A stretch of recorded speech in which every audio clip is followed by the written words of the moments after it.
Good morning, English 1 students.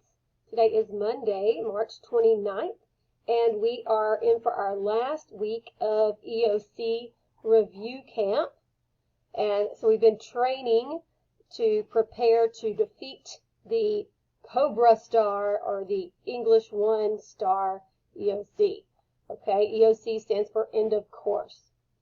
And it is the state mandated test that we are going to demolish because we are going to practice and train so that we can be aware of their tricks and not fall for them. All right, so you see the kind of weekly overview. Today, let's take a look at what's on the schedule for Monday. We're reviewing strategies to help you succeed. Remember, the test is scheduled for April 6th. And the expectation is that students who are going to take the end of course test will need to come up to campus in order to do so on April 6th. Right now you're viewing my video that I have to post later than when I opened the folder because Loom was not working and I had to use screencast instead. So we're going to review the answers in just a moment to the revising and editing practice and get some direction on how to complete the reading practice.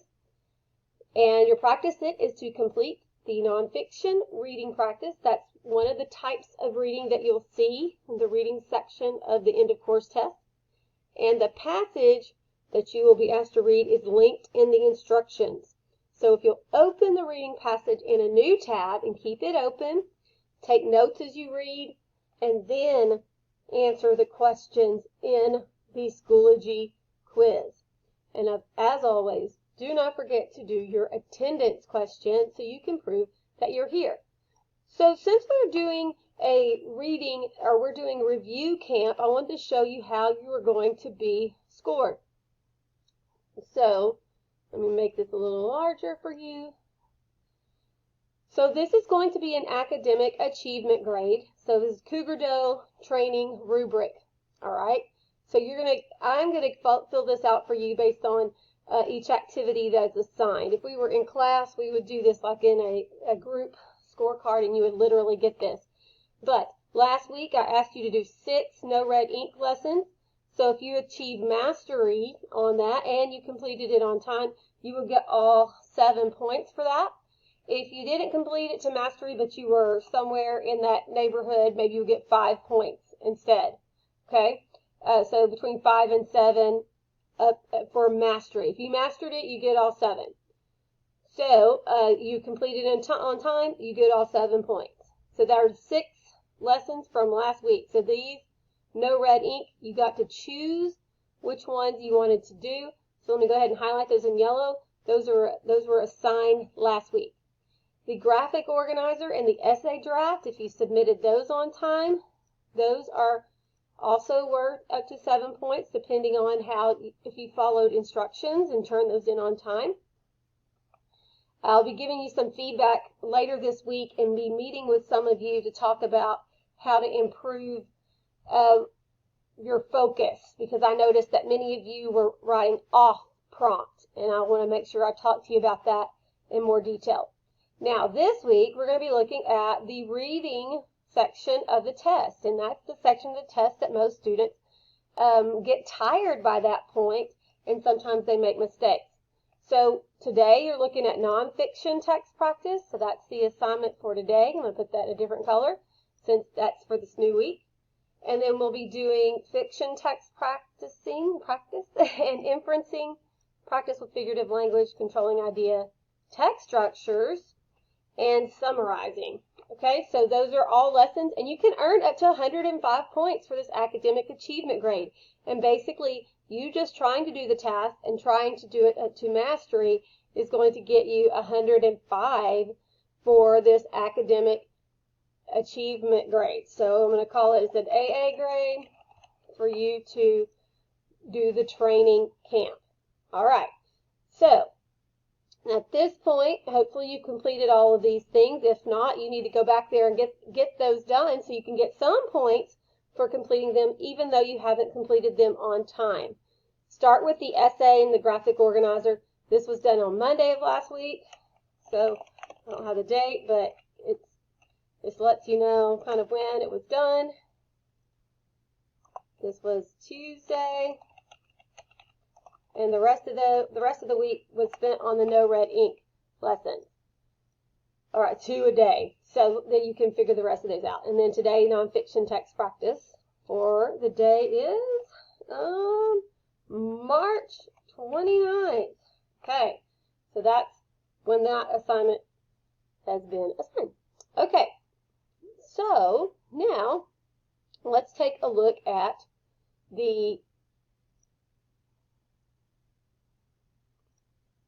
revising and editing.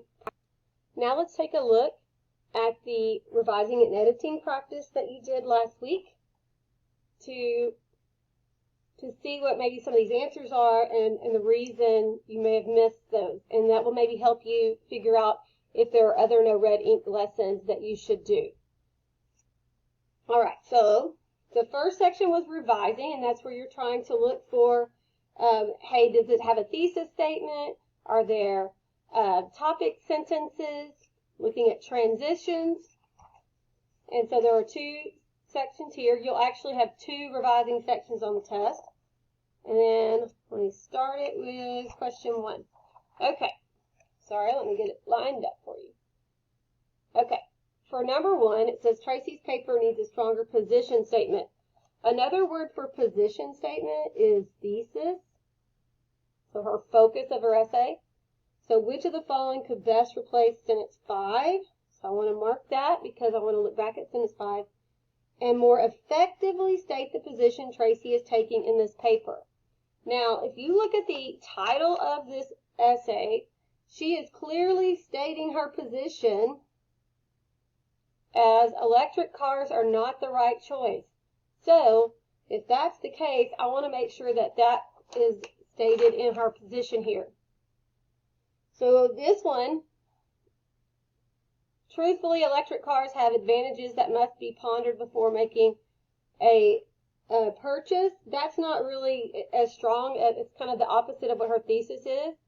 And then this also contradicts it too. However, buying an electric car is always an option. That's really not what Tracy wants us to think about. So we only have 2 other choices. And this one, in other words, the electric car is not what you should buy today, and that is my definitive opinion.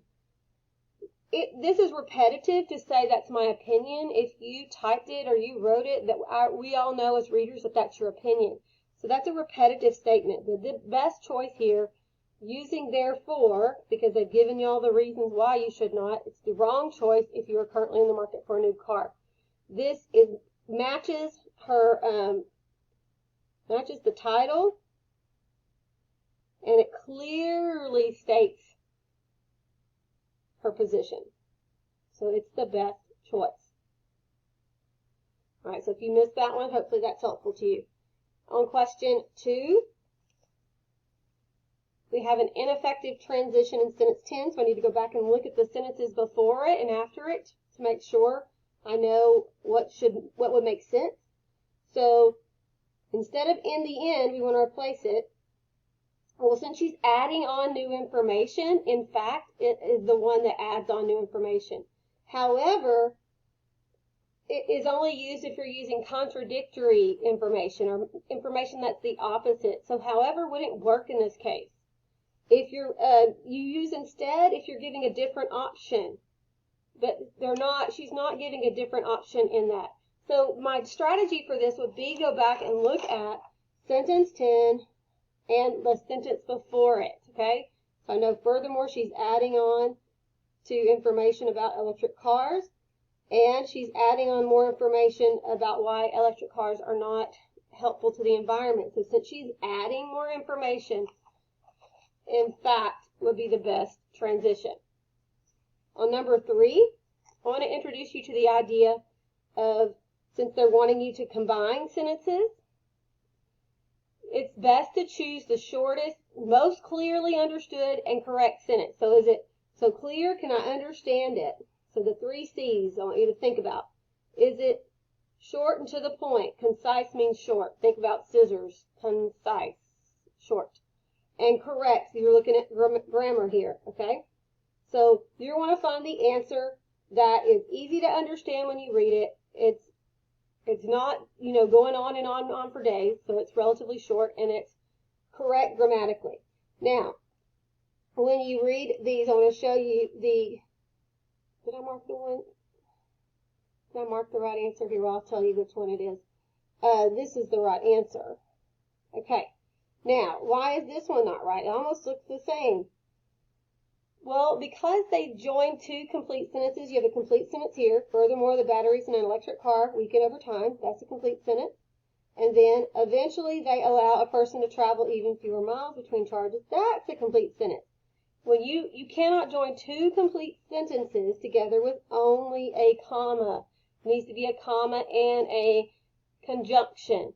So since they try to join those two together with just a comma, that makes it wrong. It's a run-on. So that is not a correct sentence. And this one right here, look, it's longer than this one, which is correct. And this which means is not really clear what they're talking about. Furthermore, the batteries in an electric car weaken over time because they eventually allow cars to travel even fewer miles between charges. And this is not true. The causation between these two is not really clear. That is not the reason they weaken over time. So this is the wrong word to use. It doesn't make sense. Okay, so this is the best answer. It's the clearest one, most easiest to understand. It is short and it has correct grammar. So 3 is A. Let's go to 4. Tracy wants to add this following detail to the 4th paragraph. So we have to go back and look at these sentences, 13 through 17. And where should we insert this sentence? Well, since this refers to the need to constantly charge, it would make sense that it would go after sentence 14. So here's the deal. On this kind of question, you have to go back and read this sentence after each sentence that they've given you as far as an option and see where it makes the most sense. All right, that's the strategy. On number 5, Tracy has included a redundant sentence. That means repetitive. Okay, we don't want to be repetitive in the last paragraph. Which sentence should we delete? Okay, so when we look at the back of the paragraph, we're going to notice that 18 and 19 are saying the same things.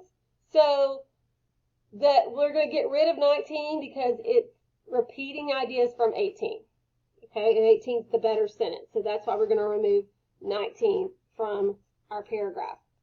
All right, now we're going to move on to the editing section. You're looking for errors. Remember, he's writing a persuasive paper here. And we'll go look for errors. I think I got these questions out of order, but I think it doesn't matter on this. Okay.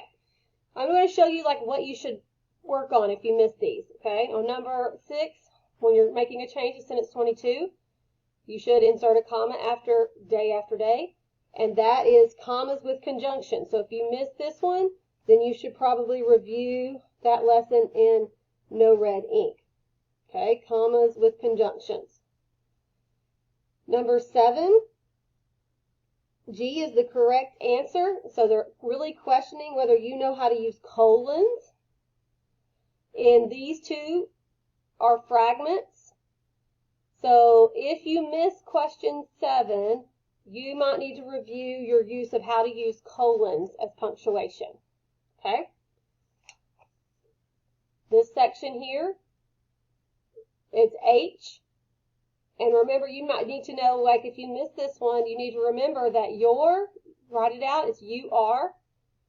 So if you are the words that you need there, then that's the contraction you use, your. And this your, Y-O-U-R, without an apostrophe, is referencing ownership or possession. Okay? So you need to be able to differentiate between those two words. They're going to be asking you questions with the yours. They're also going to ask you questions about the twos. We have the number and this two, which is direction. So you have the one that's also, or like to intensify something. So like he is too cute. That would be T-O-O, T-W as your number, and T-O, just regular T-O is your direction, telling you what direction to go to. All right, number 9, the answer is B, and they're testing your ability to understand comma usage. Something you need to understand, that this is never, ever correct. Okay, a lot should be written as 2 words always. So that they might test you on whether you know that.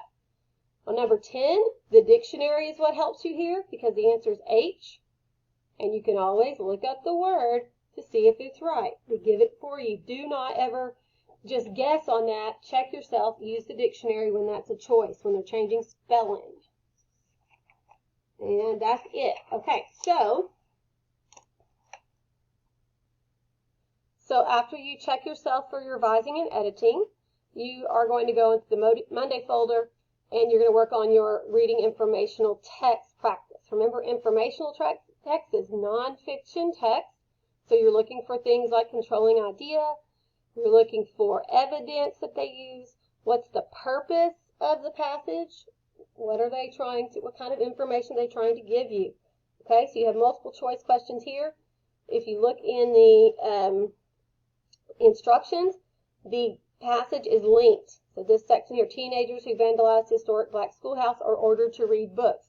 There is your passage title, and also when you click on it, it will take you to a new tab to read the text. Okay? All right, good luck, and I'll talk to you soon.